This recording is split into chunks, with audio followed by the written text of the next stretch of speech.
Are you ready to unlock your full potential and maximize your productivity? Look no further than Productivity Smarts, the ultimate audio podcast hosted by renowned productivity expert Gerald J. Leonard.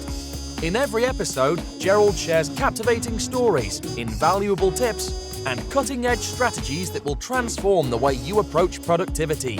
Whether you're looking to reduce stress, overcome overwhelm, or simply get more done in less time, Productivity Smarts has got you covered.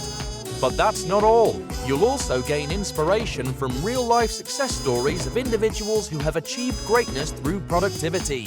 Plus, you'll learn the latest tools, techniques, and habits that will help you achieve a new level of happiness and fulfillment in your personal and professional life. So why wait? Join us every week as we delve into the exciting world of productivity and help you unleash your full potential. Get ready to take your productivity to the next level with Productivity Smarts. As a productivity expert and host of the Productivity Smarts podcast, Gerald J. Leonard has been a proud supporter of Kiva since 2011. Kiva is a non-profit organization that helps entrepreneurs in third-world countries access the capital they need to start or grow their businesses. By making a small loan through Kiva, you can help these entrepreneurs achieve their dreams, support their families, and contribute to their local economies. And with a repayment rate of over 96%, your loan can be relent to another entrepreneur once it's repaid, creating a ripple effect of positive change. So if you're looking for a meaningful way to make a difference in the world, consider making a loan through Kiva. With loans as small as $25, anyone can be a microlender and help change lives. Visit kiva.org to learn more and start lending today. Today we have Corey Poirier. He is an award-winning keynote speaker, a multi-time TEDx, PMX, and Mondays speaker. He is also the host of the top-rated Conversations with Passion radio show and a newer top-rated speaking-related podcast, The Speaking Program. He has been featured in one-hour television specials on Eastlink TV and Television, and is a columnist for Entrepreneur and Forbes. He's a member of the Forbes Coaching Council. He has also appeared and been featured in Global TV, CBS, CTV, NBC, ABC, CBC TV, and Second City, and is one of the few leaders featured twice on the popular Entrepreneur on Fire with John Lee Dumas. Corey, how are you, man?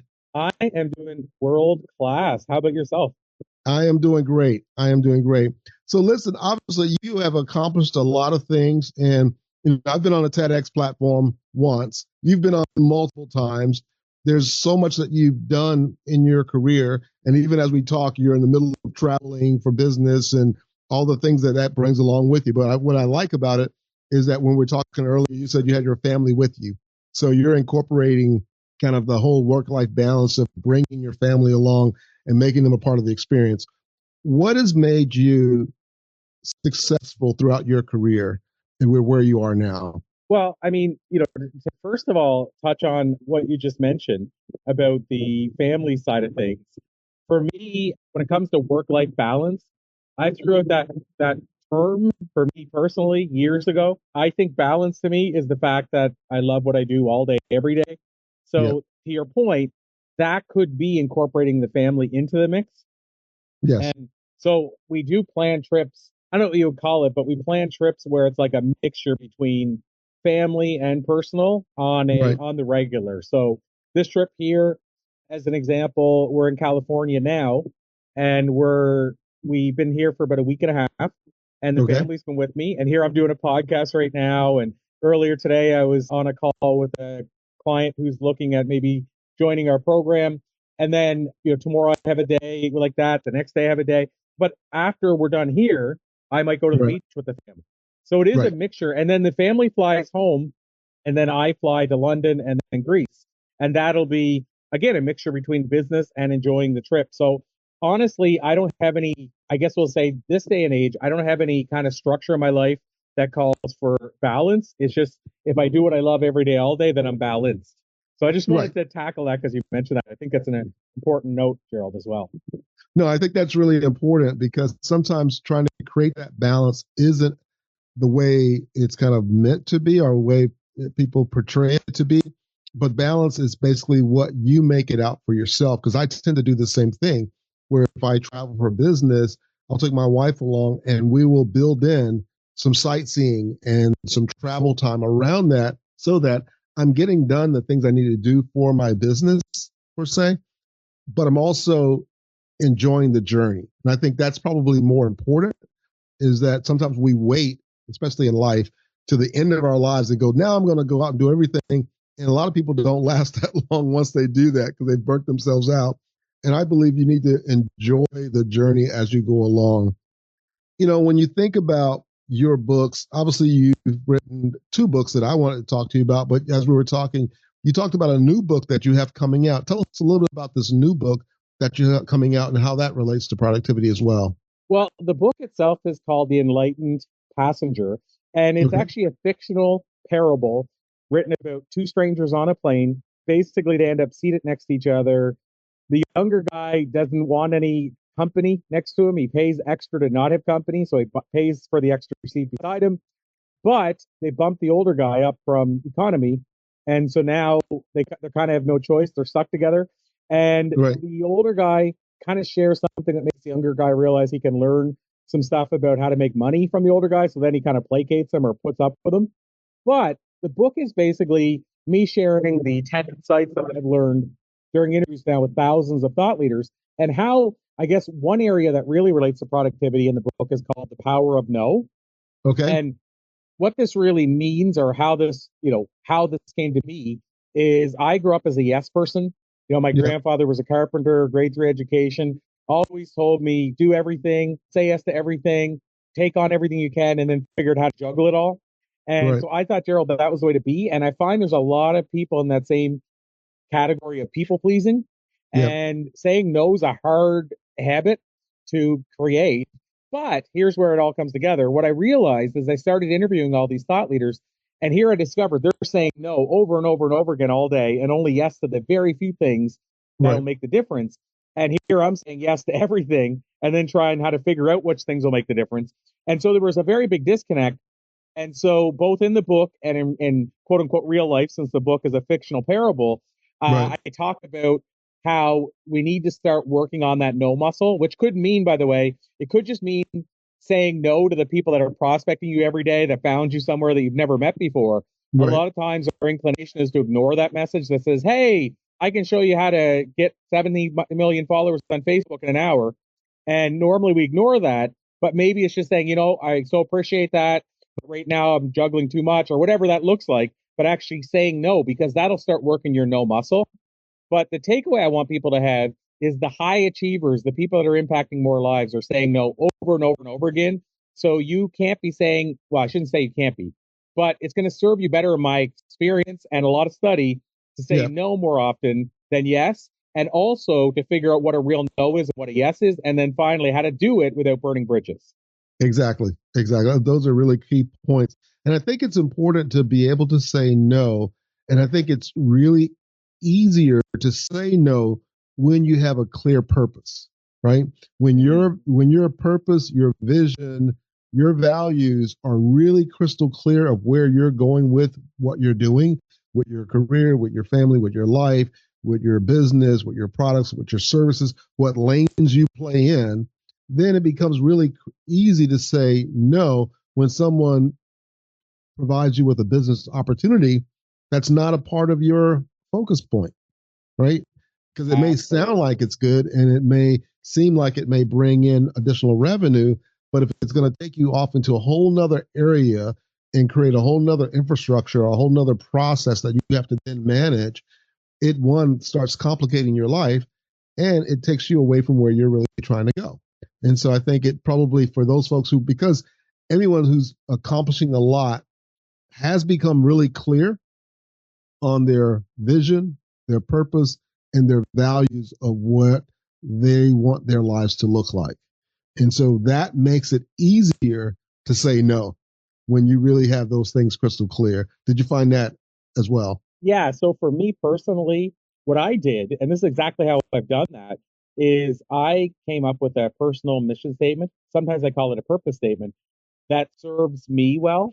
And Yep. basically, that mission statement is to be the guy who motivates, donates, educates, entertains, and inspires. And for me, if I know those 5 points and you ask me, hey, Corey, are you willing to do this? And it's 0 of those, it's going to be the easiest no without regret that I'll ever say in my life. And if it's going Right. to be 4 of those, that it's going to cover off 4 of those, it's going to be the easiest yes without regret that I'll ever say in my life. If it's somewhere in the middle, like 1 or 2, then I can sit with it and say, does this feel right?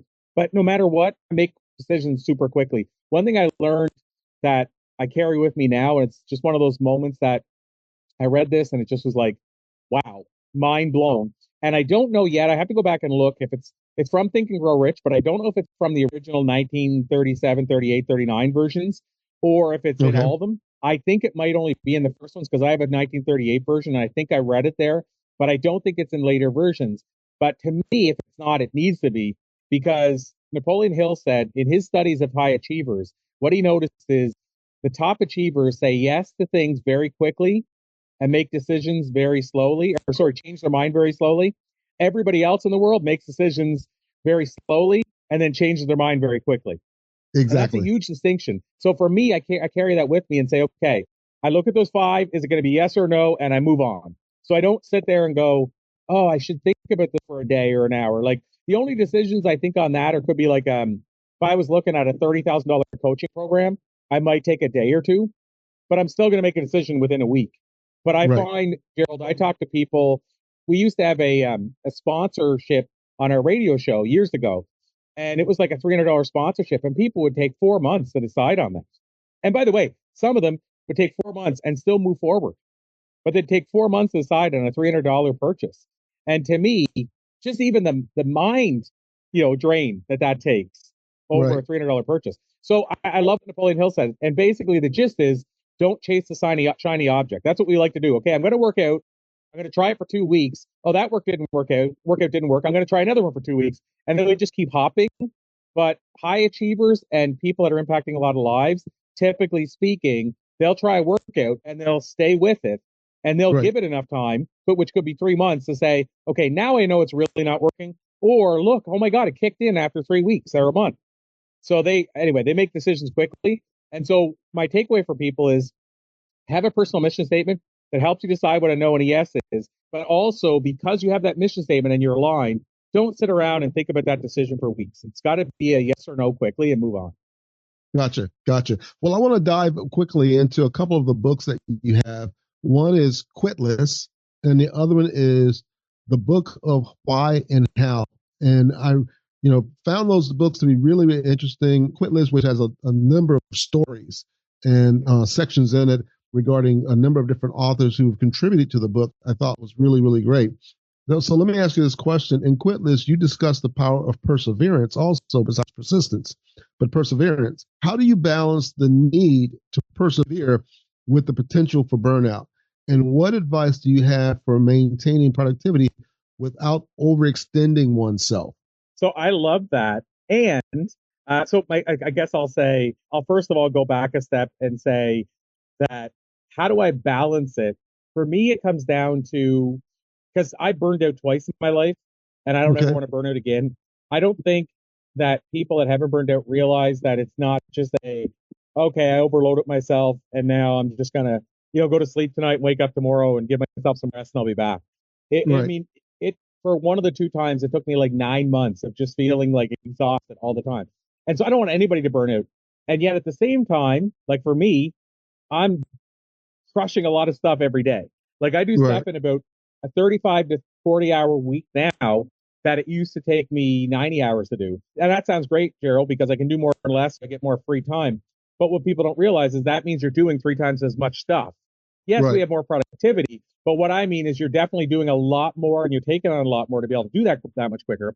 Now, one thing goes back to what we've been talking about is if you know how to say no to things, then you're only saying yes to the things that light your fire. You're not going to be as drained as quickly. So first go back to that and say, if you could start saying no to some of these things that you're saying yes to that are draining you, like helping your friend move their whole entire house, for basically a pizza and a six pack. Right. If you could start saying no to some of the things that are draining you in the first place, that helps. Another thing is taking breaks. So taking short breaks. Like I said, Yes. today, my day, I'd love to pretend my days are always like this, but today I was on a call about 2 hours ago, took an hour-long break. I'm on the interview with you, and then I don't know what next is, but we're either going to the pool or the beach. I mean, so Okay. it's hard to burn yourself out like that. But Right. obviously, when I'm at the office, I don't take that many breaks. And so what I try to do is I try to go for a walk just once in the day. I try to maybe meditate for 10 minutes. I'd love to lie and say, because it sounds sexier to say that I take all kinds of breaks. There's a lot of rules that say every hour take a 5 minute break or 10 minute break. I'd love to pretend I do that, but I go hard and then I break and go hard and then I break. But I think Right. what helps me is A, I'm doing what I love. B, I say no to the things that I don't want to do. So that helps. Right. And then C, and I think this is a biggie, is that I do take those breaks at some point during the day. And also I don't work evenings and weekends. So I Okay. think it's the lifestyle I've created allows me to not burn out, but I hope also there's some little takeaways in there as well. Sure, sure. Well, it really combines a couple of things that you've kind of modified. One is called the Pomodoro technique that I teach in the podcast, different episodes. And that's really where you do work in short sprints, like 25 minutes, 30 minutes, and you take a 10-minute break.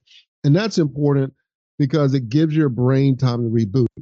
But also in the book Deep Work, they talk about having those sprints, but the sprints can be longer, like 90 minutes or even 2 hours or an hour. And then you take a break. But that 90-minute or 2 hour period that you're working, you're really staying deep into the work and you're removing all distractions. And so I think to me, as you're talking, the word that came to my mind was focused, right? As you're getting things done, when you're saying, hey, I'm actually producing 90 hours of work or 50 hours of work over this period of time. I'm not working weekends, but I'm really, crushing it and cranking. But I'm also taking these, strategic breaks throughout the day at different times in the way things are, I'm working. And what that says to me is that you found a way to focus. Also, you're working with your strengths. And when we're working with our strengths, the work that we do energizes us. I know when I do work, like for me, doing a podcast, doing some writing, doing something that I love doing, that's a part of who I am. When I'm done, I walk out of the room energized. I'm not walking out of the room frustrated, discouraged, or down, or drained. If I'm doing that, then I look and go, I'm not working in my strengths. So it sounds like you've also figured out how to work in your strengths. So let me ask you this other question. Many people do struggle with maintaining their productivity over a long period of time, right? Over the long haul. From your research and your interviews from Quitless, what are some common traits or habits of individuals who consistently stay productive? I love that because ultimately they're, so I'm fortunate that I get interview a lot of these high achievers. And I honestly think, and I know this sounds like I don't want to say, almost like a cop out, but I think one of the things is what I said earlier is that they love what they do. So Right. I mean, like it sounds so simple, but honestly, there's a great book called Man's Search for Meaning Yeah. by Viktor Frankl. Right. And that book, Dr. Viktor Frankl talks about, for him, what kept him alive, battling, basically being in the Holocaust and, that situation. And he talked about how, for him, it was finding meaning changed everything. And he said after he got out of the Holocaust and he got back to his quote unquote whatever normal life is, he started working with clients as a psychiatrist, and he discovered that if he could help them find meaning in their life, he didn't have to subscribe or prescribe anything to them. He didn't have to do talk therapy. He could just help them find meaning, and the rest took care of itself. And so, what I feel is the people I interviewed. So here's the most common trait. If you want to know what the most common trait is, Okay. that they live on purpose. So Yeah. this is 95% of the high achievers that I interview have found their purpose and they live on purpose. And so I think that's what allows them to sustain this over the long period is they have a meaning behind it. There's a purpose as to why they're doing it, and they Right. get driven by that purpose. So if my purpose is to create more millionaires, for example, or to create more best-selling authors because I think their stories need to impact the world, then in theory, I should always be hungry. Like I might never get full. And if I'm never full, I want to keep eating. So that's a metaphor to say, I want to keep doing what I'm doing because there's not a point where I say, okay, 500's enough. Like it's usually a point where you say, enough is whenever I either die at my desk Right. or on my bed, or I've decided, okay, now it's time for me to move on to something different. It's fascinating to me in Japan. They don't even have a definition for the word retire. That word doesn't exist in Japan because what they do is when they're done of quote unquote their regular job, they already figure out what they want to do for the rest of their life, whether that's volunteering or what have you. So going back to your question, what I found is the way people sustain it is they actually figured out a meaning that keeps them energized through all the tough and hard and difficult times. And that really doesn't have an expiration date on it. Exactly. You know what I find, especially when I look at some of my coaches who are more mature. Obviously, I've had a chance to spend time with Jack Canfield and be mentored by him. I'm releasing a book with Les Brown and have time to spend time with them. And both of them are around 78, almost 80 years old. They act and operate as if they're in the prime of their life, although both of them have the money to sit down and retire and not do anything else. They are so energized and motivated because of what you just said, and that's purpose. And I'm thinking of another gentleman who owns a CPA firm in Maryland named Alvin Katz. He recently stepped back and retired, but I think he's close to 90. But even with that, I think he's still very involved in the process. But for these guys, what I notice is what you just said, is that the purpose of why they're doing what they're doing is much bigger than themselves. So even at that later stage in life, when they're 80 and 90, and people should be, you kind of see them wanting to sit in a rocking chair or something. They refuse to do that because they have so much more to get done, and they want to leave a legacy of and helping others, but they have a passion. And that's very inspirational to see someone who's reached this level that they could retire many times over, but they're not because they have a passion. Now, I have another question. Now, this is dealing with both of your books. And again, your books are The Quitless and The Book of Why and How. And in both of your books, you highlight the importance of mindset. Can you share some practical strategies for cultivating a productive mindset, especially in the face of setbacks and challenges? And I want you to specifically talk about a story in one of your books that talked about losing 255 pounds in 1 year. So I think it's less than that. It wasn't 255. Okay. I did lose a lot of weight, but it wasn't that much. So now you got me thinking, I wonder where that was said in the book. I got to go back and find that now. I think it's a chapter. It may not be about you. It may be about somebody else that's in the book, but it was 200. I remember It was 255 in 1 year, but it was a whole story around that. But the whole idea was that they were motivated to make this happen. So, but go ahead. I'll still talk about to that idea. And I will say in my the newest book I mentioned, I also talk about mindset. So obviously this is something that's very, front of mind for me. And also I believe in a big way. I will say in the newest book, I say it's the most important word in the English language is the word of mindset. That's my belief because it's one of the only things we can control. Much like decision, you could tie the two of them together. Your decision to have the right mindset is one thing in your control. Do remind me, of course, to come back in a second. I want to tell you a story about Jack Canfield, but I want to stay on track for the question you asked. But as far as mindset, because I've used mindset for all kinds of things. It's funny you mentioned weight. I don't know if that's a synchronicity, but I've found that I've gotten back up a little bit. My stomach is growing a bit more than it was for years. And I was very consistent in the gym. It's kind of funny. I'm at a hotel today and I was literally just working out this morning. I called it my swan song workout back. And it was like my swan song to not working out. And I put a post up about it today, in fact. But mindset is where it all comes from. And so today, even in doing this workout, I said I'm going to post it on Facebook because I want the public accountability. But Gerald, I didn't post until today because I knew my mindset wasn't there yet. Meaning, it's like when somebody's ready to quit smoking. I quit smoking a number of years ago. My grandfather, I swear, every day for consistently, like every time I've seen him consistently for like 10 years, he told me why I needed to quit smoking. And I smoked for about 10 years. So he told me almost the whole time. I never quit for my grandfather. But one day I woke up and I was actually running my first business, a little newspaper. I was starving, basically. I could cover my bills except for the smoking, so something had to give. And actually loved the business. So I finally found something I loved more than smoking. And so I woke up that day and I said, okay, it's done. I never smoked another cigarette since. What I'm getting at is I didn't announce it or tell anybody because I wasn't ready yet. And so the same with working out now. I didn't announce it because I knew my mindset wasn't there yet. It's there today. And so Right. mindset to me, and you can build your mindset. You can start early. I don't believe in this whole idea of New Year's resolution. That's the day Yes. you say I'm quitting. Or I don't believe in saying, okay, I'm waiting until Monday and then I'm going to tell everybody because that's the day. What is today? Right. Tuesday. So I didn't pick a certain day of the week. I didn't pick New Year's Eve because in my experience, and I've studied this a lot, I mean, what is it? 90% almost of all New Year's resolutions by 30 days are gone. Why is that? Yes. I think there's enough, both A, there's too much pressure around it, and B, there's also this idea that if you quit, no big deal, because 90% of people do. I'm in good company. We all quit. And Right. so I don't believe in that idea. So when it comes to mindset to me, I believe you are building a muscle. I do believe we do have control over it. But I also feel when you get your mindset right, everything is possible.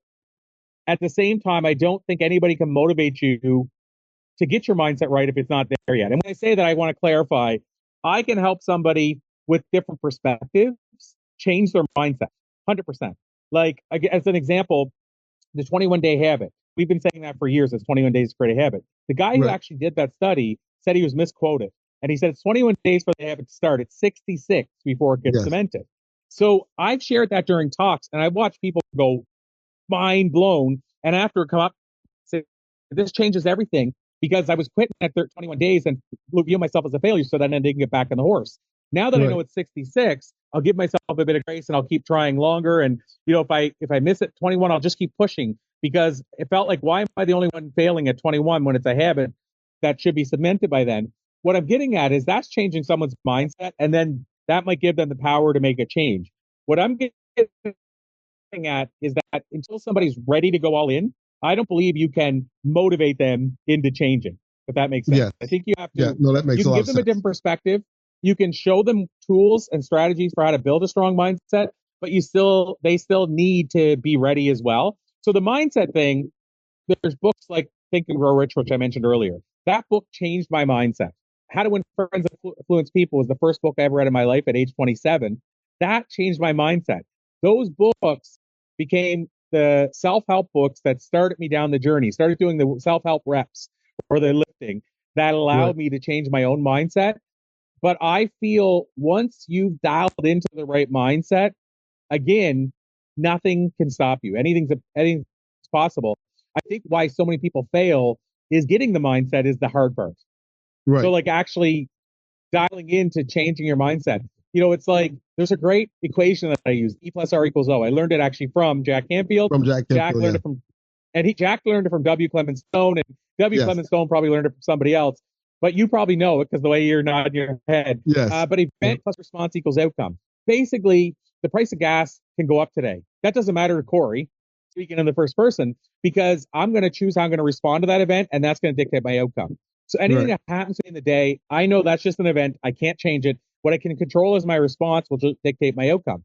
So I can help somebody discover that, meaning discover the idea that who you are today is because of all those responses. And we'll even say reactions you've made in the past. Somebody cuts you Right. off, you give them the middle finger, that type of stuff. Well, you can change that and that will change your mindset. But again, it's like a muscle. You need to build that. It's not instant. So I just say all this stuff because it's a tangent to say, I think sometimes people think, well, I just don't have the right mindset, or I tried that for a week, it didn't work. But you literally have to build it. Like when I started using E plus R equals O in my life, meaning events would happen and I started responding accordingly, it wasn't immediate. But over time, what I started noticing is the more I responded the right way, the better outcomes I got. And by that, Right. when that started happening more, then I started going, okay, well, if I just change my mindset a little bit, I can get even better outcomes. And so I think we have to learn it over time. Gotcha.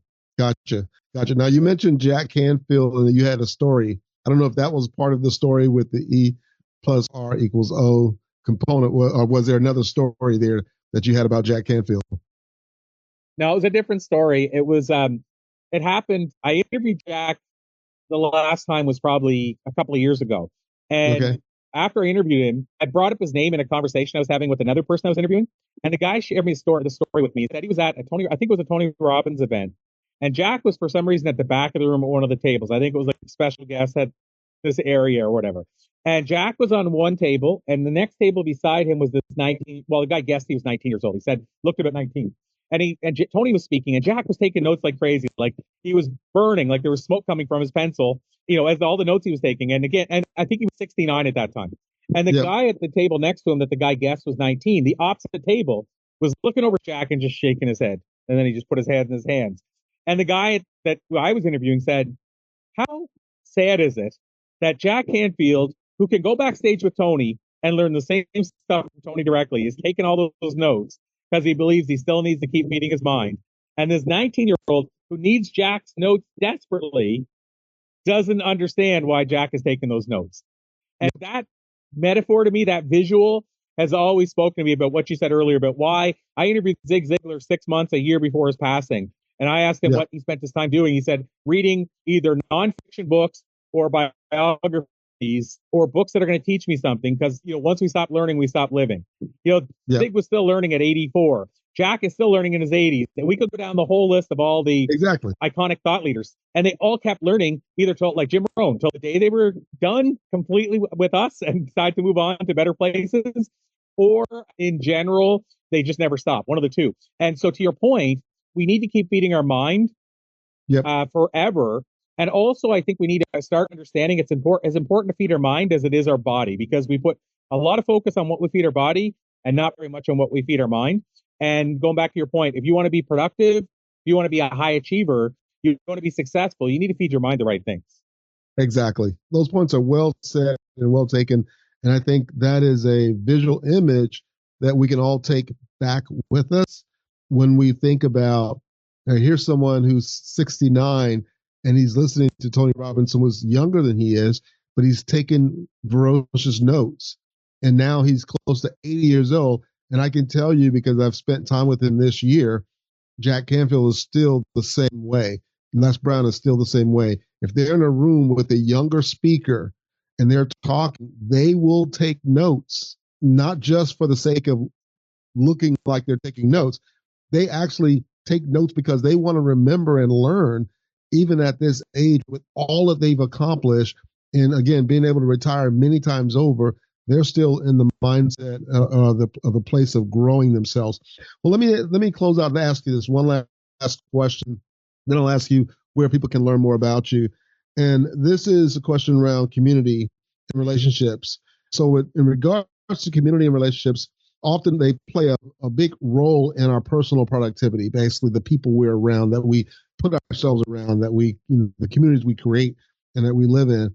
How can an individual leverage their network and support systems to boost their productivity based on insights from both Quitless and the book of Why and How?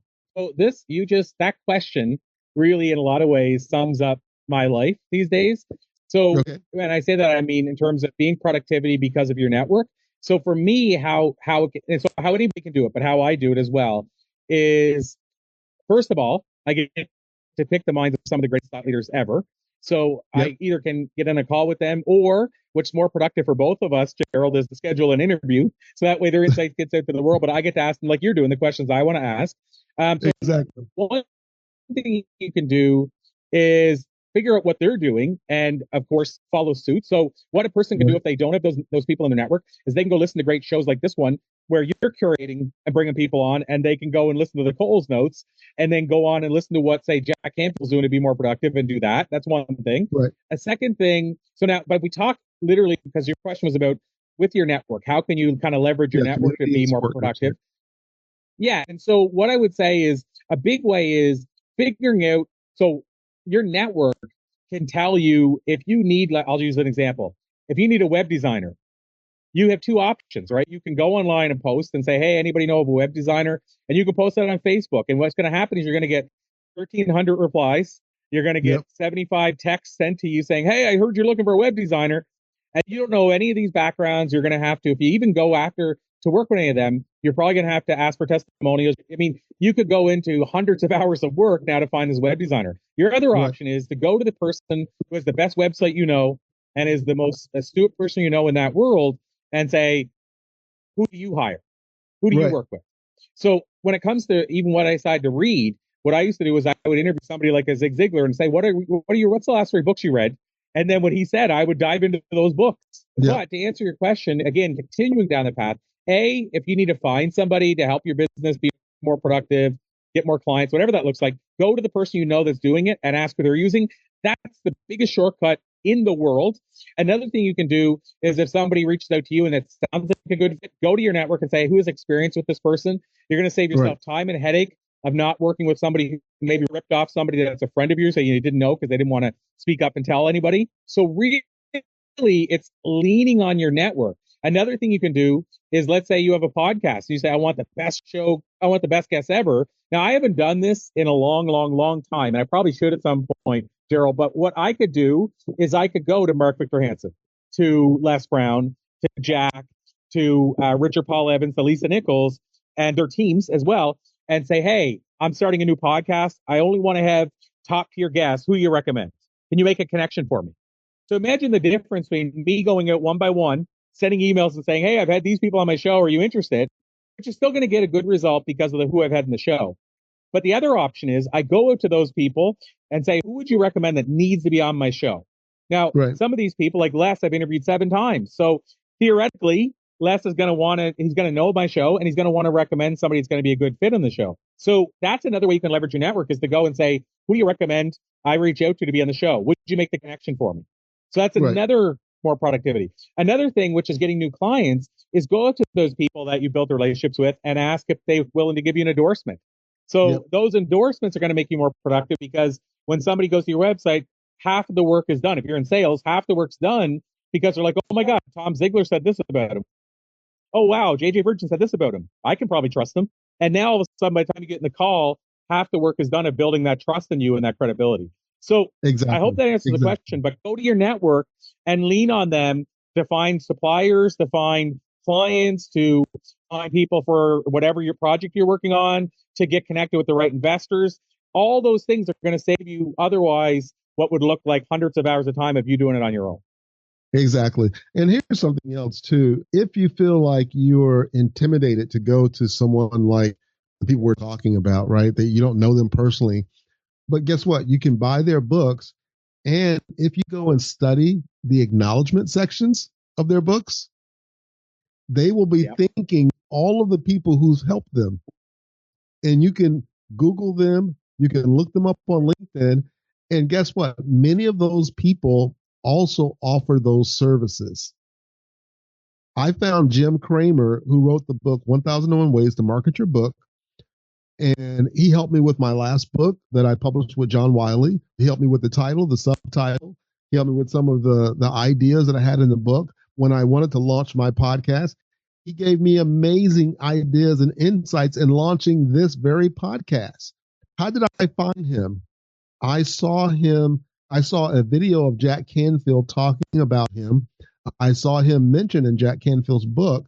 So I looked him up and realized that he had services that were affordable that I could purchase. And I started a relationship with him. And when I had a call, I told him about how I found him.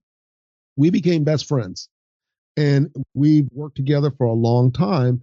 And so it's not unreasonable to find the very same people that these superstars are working with, that they're available to work with you as well.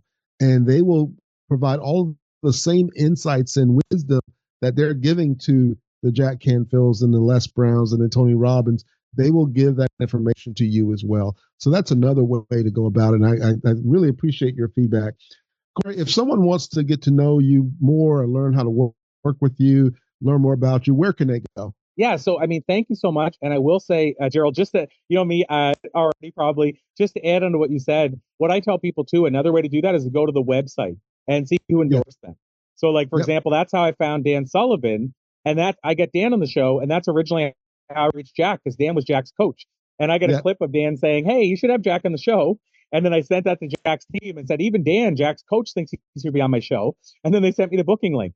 Well, to your point, at the time, years and years and years ago, it was easier for me to find Dan and connect with him. And so go see who they endorses them as well, because they're going to respect those people. So I just wanted to add on what you said. Go to the book, the acknowledgments, and then also go to their website, and you'll probably see the endorsements there too. As far as people finding me and learning more, if they wanted to, we didn't talk a whole lot about it, but the new book is the one that's really front of mind for me. So I'll share how people can check that out if they want. Right now, if they go there, and it could change, but if people go to thisisthebook.com, so thisisthebook.com. Now, bonuses might change. That'll always be the way I think to go get the book. But if you go to that site, you can get the book. You can get 5 really cool bonuses that come with it right now. And you still end up buying it from your preferred retailer. So it's not like we're selling it to you directly. It's with a traditional publisher. But that's one place you can get that book. And in that book, you'll learn the 10 lessons that I would teach my kids today if I could only teach them 10 things based on what I've learned in interviews with the best of the best.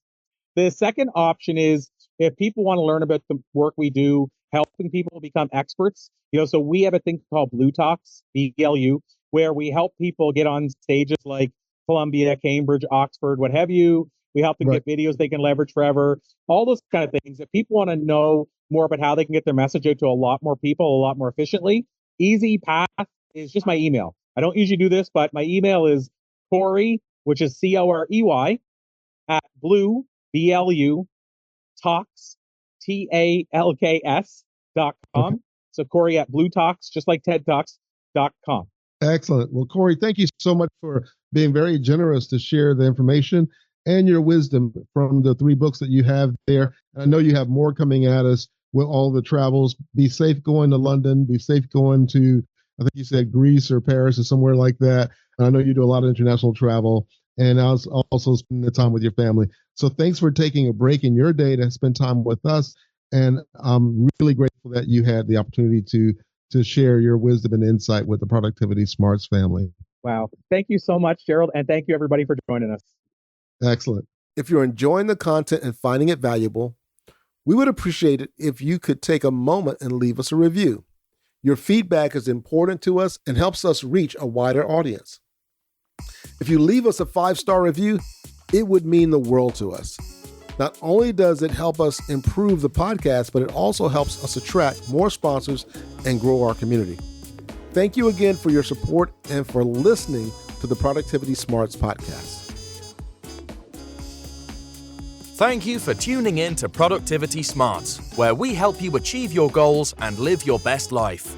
We hope you've gained valuable insights and actionable strategies to boost your productivity and increase your happiness and fulfillment. Remember to apply what you've learned and keep striving towards your goals. And if you haven't already, be sure to subscribe to our podcast for more inspiring episodes and expert advice from our host, Gerald J. Leonard. Until next time, keep pushing forward and unleashing your productivity smarts.